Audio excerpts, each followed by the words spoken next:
পঞ্চায়েত ইলেকশনের পরে কি হলো একটু বলেন। পঞ্চায়েত ইলেকশনে আমার পার্টি থেকে আমার ছোট ভাইকে আমি দাঁড় করিয়েছিলাম। কোন জেলা কোথায়? আমাদের কুড়েভা কালীঘাটার অঞ্চলে 50 বুথে। তা আমার ছোট ভাইকে দাঁড় করেছিলাম, আমরা মাত্র 30-35 ভোটে হেরেছি। হারার পরে আমরা ভোট দিয়ে বাড়ি গেছি, বাইক টাইক নিয়ে গিয়ে আমাদের ফ্যামিলি প্রত্যেকের মারধর করলো। আমার আমার আমার ভাই ছোট ভাইটা প্রার্থী হয়েছিল, তাকে লাঠি টাঠি মেরে আমার লাঠি মারলো, ঘুষি মারলো, কিল মারলো, এরকম 10-12 জন লোক গিয়ে মারলো। তারপরে পিছনে অনেক লোক গিয়ে এটা করলো। হ্যাঁ, তারাও ওরকম উত্তেজিত ভাব। তা আমরা ওইভাবে আমাদের পুলিশ গিয়ে গিয়ে দেখলো, দেখে লিখে টিকে নিয়ে চলে গেল। তারপরে মনোদা আমাদের গাড়ি। এখন কোথায় আছেন? গ্রামে কি আছেন? না, আমি গ্রামে নেই, আমি এখন সোনারপুর আছি। আর আপনার পরিবার?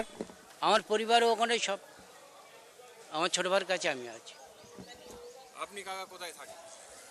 আমি মঠদিঘির অঞ্চলে থাকি। মঠদিঘির অঞ্চলে অনেক শান্তিপ্রিয় জায়গা, কারণ ওখানে কোনো গণ্ডগোল গুজব খুব একটা হয় না। এই আর কি আছি, কোনো রকম কোনো অশান্তি ওখানে হলে পিছিয়ে আসা হয় সকলে, এই আর কি। এইবারে যে লোকসভা নির্বাচন, সেই নিয়ে আপনার কি মনে হয় যে বিষয়গুলো, মানে আপনার নিজের জীবন, আপনার আশেপাশে যে সমাজ দেখেন, তার থেকে আপনি বলুন যে কি কি বিষয় মনে হয় যে লোকসভা নির্বাচনে জরুরি, যাতে আপনি ভোট দেবেন বা চান খেটে খাওয়া মানুষে ভোট দিক? খেটে খাওয়া মানুষ, সেখানকার মানুষের বক্তব্য এখন বামফ্রন্টকে এগিয়ে নিয়ে যাবে। কেন? বামফ্রন্ট যে তারা বলছে এই কথা যে ঘরে যেটা আলোটা জ্বেলে গেছে, সেই আলোটা এরা নিভিয়ে দিতে চায়। এই জন্যে গরিব লোক তো কোনো সাহায্য পায় না। এতে যা পাচ্ছে, যাদের আছে পয়সা তারাই পাচ্ছে সাহায্য, ঘর বাড়ি বা যা কিছু লোন তারাই পাচ্ছে, কিন্তু কোনো গরিব মানুষ তো পাচ্ছে না।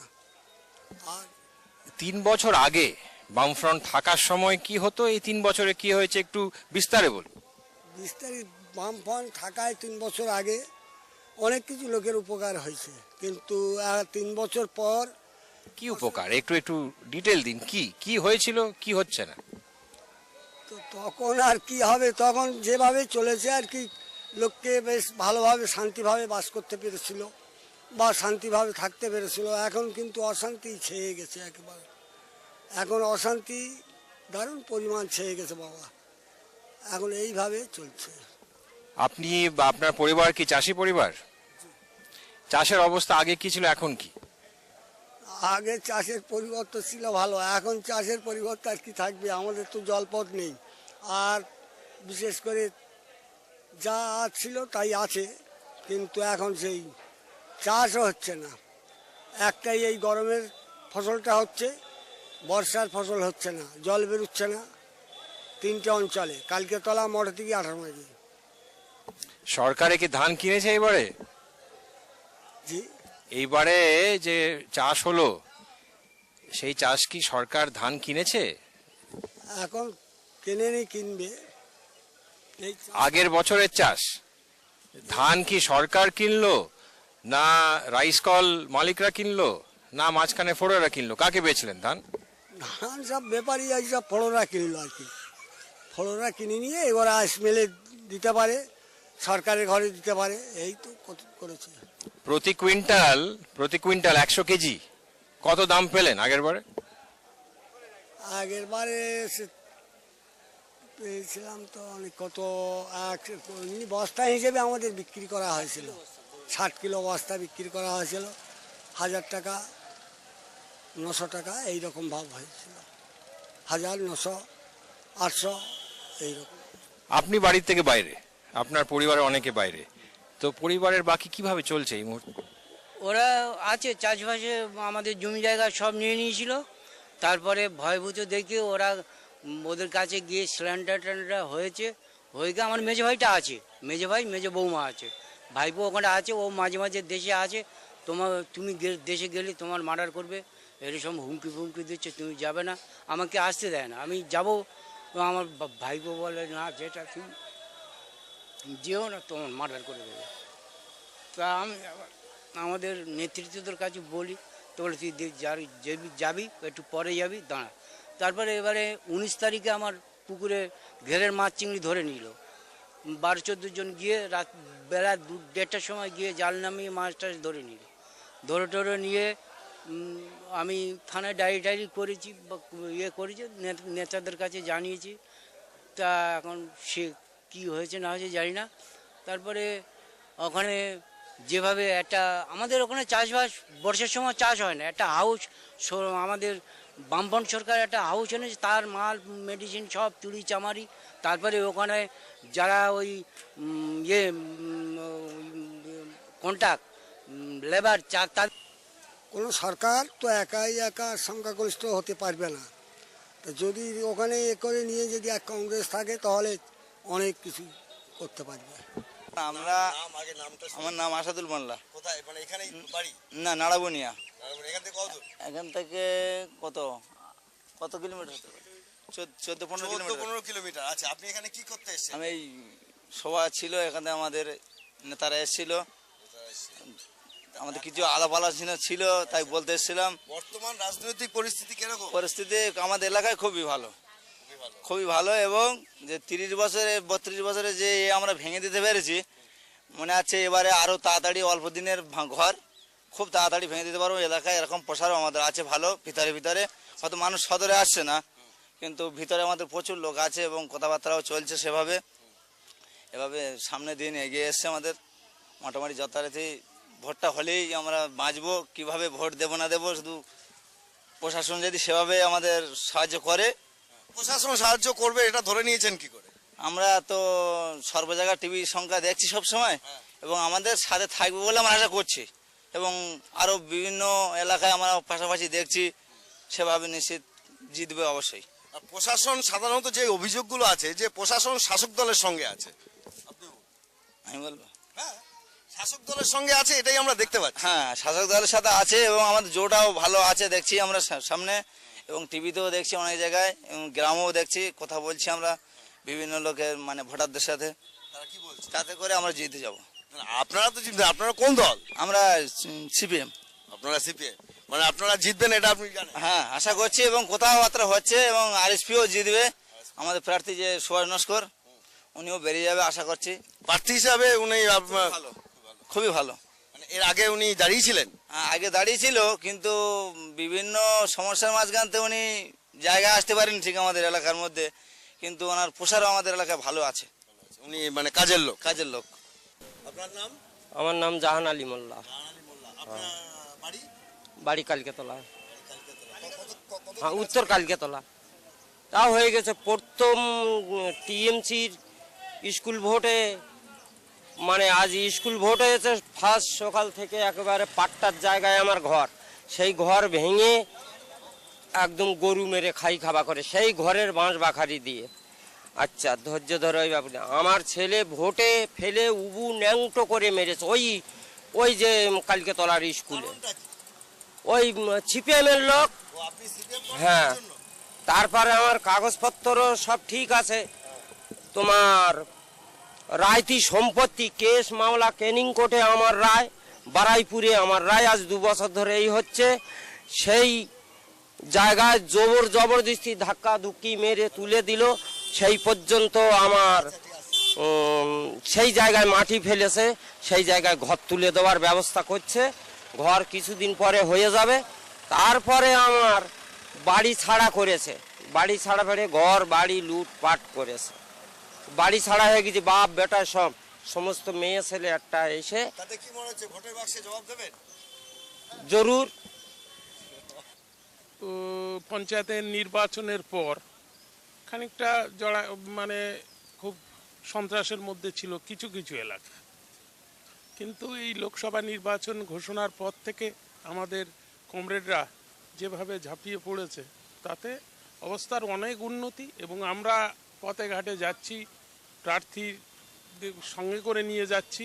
বিশেষ করে মহিলাদের মধ্যে বিরাট ক্ষোভ, এবং বলতে চাইছে যে আপনাদের আসতে হবে না, এবার যদি আমরা ভোটটা দিতে পারি তাহলে আমরা বুঝিয়ে দেবো ব্যালট বাক্সে। কেন ভোটটা হবে কিনা এটা আপনারা বলুন, যে ভোটটা আমরা দিতে পারবো কিনা। আমরা বলছি আমরা নির্বাচন কমিশনারের উপর আস্থা রাখছি, যেভাবে বলছে তাতে আমরা তাদের বলছি যে ভোট ঠিকই হবে, এবং ভোট দেওয়ার জন্য আপনারা যেমন বলছেন আরও মা বোনেদের বলুন। বর্তমান যা পরিস্থিতি তাতে আমার আশা রাখি যে বাসন্তী গোসবা, বিশেষ করে আমি দুটো বিধানসভা ক্ষেত্রের দায়িত্বে আছি, তাতে ভালো রেজাল্ট আমরা করব। এদিকে বর্তমান সরকার থেকে একটা দাবি করা হয়েছে, তারা প্রচুর কাজ করে ফেলেছে জনগণের জন্য। আমি দু একটা ইন্টারভিউ নিয়েছি, তাদের বক্তব্য অনুযায়ী আমরা কিছু বুঝিনি। এই ব্যাপারে আমি একটা কথা বলবো যে আমার বয়স এই 63 বছর। আমার যখন 12 বছর বয়স তখন এই বাসন্তী কলকাতা রাস্তা নির্মাণ হয়। আমি হঠাৎ দেখলাম যে রায়দিঘিতে আমাদের মুখ্যমন্ত্রী ঘোষণা করলেন যে কলকাতার থেকে বাসন্তী রাস্তা উনি উদ্বোধন করে দিলেন। কি উদ্বোধন করলেন? তেমনি এই 4টে ফ্ল্যাট সেন্টার নানান দিকে, নফরগঞ্জ, ঝড়খালি, ভরতগড়ে আর বাসন্তীতে, পুরন্দরে 4টে ফ্ল্যাট সেন্টার হয়েছে। একটা ফ্ল্যাট সেন্টার যদি ওরা দেখাতে পারে তাহলে আমি বলবো হ্যাঁ। একটা হাই স্কুলে হয়েছে, যেটা বাসন্তী হাই স্কুলে একটা ফ্ল্যাট সেন্টার হয়েছে, কিন্তু আজ যেগুলো মিথ্যে এবং কোনো উন্নয়ন নেই। আপনি বিশেষ করে বামফ্রন্ট থাকাকালীন যে সুন্দরবন দপ্তর থেকে যে ইটের রাস্তাগুলো হতো, আজকে এই 3 বছরের কম বেশি 3 বছরের মধ্যে একটা রাস্তা আমার বাসন্তী ব্লকে হয়নি। আর গোসবাতে তো প্রশ্নই নেই। মানে ভুরি ভুরি মিথ্যে প্রতিশ্রুতি, মিথ্যে কথা বলে যাচ্ছেন। ভাবতে পারেন আজ থেকে আমার 62 বছর 63 বছর বয়স, 50 বছর আগে এই বাসন্তী কলকাতা রুট, সেই রুট উনি উদ্বোধন করে দিচ্ছে। তার মানে কি বাইরের মানুষ জানছে যে এখানে বোধহয় এটা হচ্ছে। কেননা আজকে শিলিগুড়ির মানুষ, আজকে বীরভূমের মানুষ, আজকে হুগলির মানুষ জানে না, তো প্রত্যেকে জানে না যে বোধহয় সত্যি হচ্ছে যে বাসন্তী কলকাতা রুট মমতা বন্দ্যোপাধ্যায় করে দিলে। কিন্তু এই রুট আজ 50 বছর আগেকার রুট, এবং আজকে 20 বছর এই রুটে বাদ চলছে। এই তো এই উন্নয়ন, মানুষকে বোঝাতে সক্ষম বলে মনে করি। হ্যাঁ 100 বার।